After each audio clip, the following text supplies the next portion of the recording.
unseasonal rainfall has hit Maharashtra very hard. Especially in Nashik district, many talukas have damaged. The farmland have witnessed a major damage in Nashik. More than 3,000 hectares of farmland is been damaged in Nashik due to this unseasonal rainfall. Nashik, being the biggest producer of onion, has faced the major loss in onion crops due to this unseasonal rainfall. Since Nashik is the biggest producer of onion, this damage what Nashik onion grower farmers have faced can affect the rates of onion in future nationwide. So this issue is major.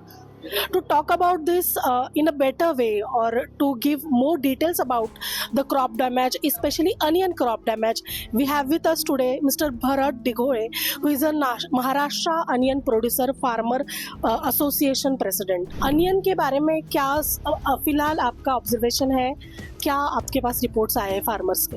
ये देश के सबसे बड़ा जिला है नासिक जिला। महाराष्ट्र में सबसे भारी मात्रा में प्याज की खेती होती है और सबसे ज़्यादा महाराष्ट्र में नासिक जिले में प्याज की खेती होती है। ये जो रबी सीजन का प्याज होता है जिसे उनाड़ी कांदा कहा जाता है, इसकी सबसे ज़्यादा मात्रा में यहाँ जो प्लांटेशन होता है, तो जब प्याज लगाता है तो नवंबर दिसंबर से शुरू हो जाता है, जनवरी फरवरी तक प्याज का प्लांटेशन शुरू रहता है। ये इतना बड़ा जिला है कि देश की आपूर्ति यहाँ से सबसे ज़्यादा होती है। अब अगर देखा जाए तो जो किसान है, अपना प्याज अभी हार्वेस्टिंग का टाइम था, ज़्यादा से ज़्यादा किसानों ने अपना प्याज निकाल के स्टोरेज में भंडारण में भरा था। लेकिन बचे कुचे जो किसान है जिनकी प्याज अभी खेती में पड़ा है, जो हार्वेस्ट होना बाकी है, इस साल क्या होगा कि महंगाई बहुत बढ़ गई, लेबर चार्जेस भी बढ़ गए, लेबर भी मिल नहीं रहे। लेकिन प्याज की भारी मात्रा में इस साल बुआई हुई है। सरकार ने जो है प्याज के जो दाम है वो कंट्रोल में रखे हैं। पिछले 2-3 साल की अगर देखा जाए तो एक्सपोर्ट पे बैन है, एक्सपोर्ट पे अलग अलग तरीके के उन्होंने बैन करके रखा है, टर्म्स कंडीशन डाल के रखे हैं। ऐसे में किसान अपने मेहनत में प्याज उगाते हैं, लेकिन अभी ओले गिरने से, बेमौसमी बारिश होने से प्याज की भारी मात्रा में नुकसान हुआ है। फिर भी किसानों के पास बहुत ज़्यादा प्याज है, देश की सरकार को दिक्कत नहीं है कि प्याज भारी मात्रा में है, लेकिन जिनका खुद का नुकसान हो जाता है किसी किसान का, ऐसे चलते सरकार ने तुरंत उसका पंचनामा करके उनको तुरंत भरपाई देनी चाहिए। क्या रेट्स का सिनेरियो रहेगा कंसिडरिंग कि अनसीजनल रेनफॉल हार्वेस्ट के पहले आप बोल रहे हो अभी हुआ है, डैमेज अभी हार्वेस्ट के पहले हुआ है, तो अभी आगे का क्या रहेगा रेट्स के बारे में? नहीं, ज्यादा मात्रा में बुआई थी प्याज की, प्लांटेशन ज्यादा हुआ था और बहुत सारे किसानों ने अपना प्याज जो है हार्वेस्ट किया है, स्टोरेज में भंडारण में डाल के रखा है।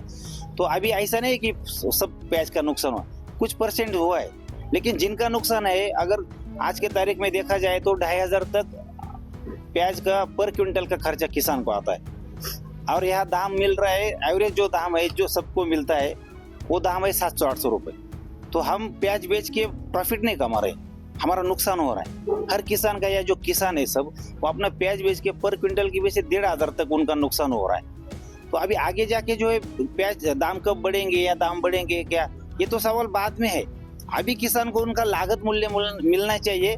इसके लिए सरकार क्या कदम उठाएंगे? जब दाम बढ़ते हैं तो तुरंत एक्सपोर्ट बैन करते हैं, एक्सपोर्ट पे ड्यूटी लगाते हैं, एमएपी लगाते हैं। लेकिन इतने दाम गिरे हैं, अगर सरकार खुद आती, अभी नफेड एनसीसीएफ का उनका जो है घोषणा हो चुकी है कि हम 3 लाख टन प्याज लेंगे, 1.5 lakh tonne NAFED, 1.5 lakh tonne NCCF. लेकिन उनका जो टर्म कंडीशन है उसमें लिखा है डायरेक्ट कि आपको अब अप्रैल में लेना है 10%, मई में लेना है 45% और जून में लेना है 45%। ऐसा 100% उनको प्याज खरीदना है। आज की तारीख में देखा जाए महाराष्ट्र में कभी कहा भी आपको नफेड का प्याज का खरीदी नहीं शुरू हुआ है। जैसे अनसीजनल रेन है, ओले गिर रहे हैं, ये तो नुकसान कुछ किसान झेलता है, ये तो सरकार के सामने आता भी नहीं है। सर, फार्मर्स के नुकसान के बारे में हम बात कर रहे हैं, which is very concerning situation right now.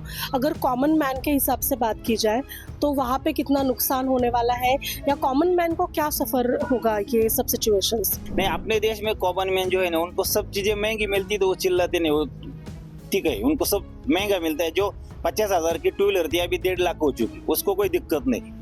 हर चीज महंगा लेता है, खाली किसान का सब्जी है, प्याज है, उसको महंगा लगता है। तो अगर किसान भी अगर अच्छे बल, उनका इकोनॉमिकल जो स्ट्रांग रहेंगे उनके पास अच्छा मात्रा में पैसा आएगा किसान के पास। जब दुश्मन देशों से हमारी लड़ाई हो जाएंगी, कुछ दिक्कत है, किसान भी उसमें उतरेगा ना। लेकिन वो इकोनॉमिकल स्ट्रांग चाहिए, उनके हर फसल को उनको अच्छा दाम मिलना चाहिए, उनको हर साल मुनाफा होना चाहिए। अभी कॉमन मैन है, कॉमन मैन के पास पैसा है ना, किसी के पास पैसा नहीं प्याज और सब्जी लेने के लिए, ऐसा देश में कोई नहीं है। अगर ऐसा कोई है तो उनको हम फोकट में दे देंगे, हम दे देंगे किसान। लेकिन किसान का जो लागत मूल्य है वो उनको मिलना उनका हक है। लेकिन गवर्नमेंट क्या करती है, प्याज के लिए जो इतना जो शोर मचाते हैं दाम बढ़ने के बाद, जब दाम गिरे हैं, अभी पिछले 3-4 महीने से दाम नहीं मिल रहे, घाटे में किसान अपना प्याज बेच रहा है, तो सरकार तो गायब है।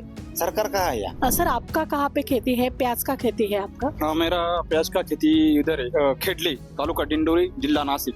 सर कब से बारिश हो रही है वहाँ पे और क्या आपके खेत में दिख रहा है? अभी बारिश 4 से 5 दिन से लगातार हो रही है बारिश, हर रोज बारिश हो रही है। कितना आपका नुकसान हुआ है? मेरा अभी ऐसा पकड़ो 50% नुकसान हो गया है। सर क्या आपको रेट्स में फर्क दिखने वाला है? अभी क्या रेट्स चल रहा है और आपको क्या एक्सपेक्टेशन है आगे? रेट अभी चल रहा है मैडम, मेरे को अभी 700-800 रुपए सरासरी रेट चल रहा है। ऐसा 700-800 रुपए में तो हमारा कोई भी खर्चा भी नहीं निकल रहा है ऐसा।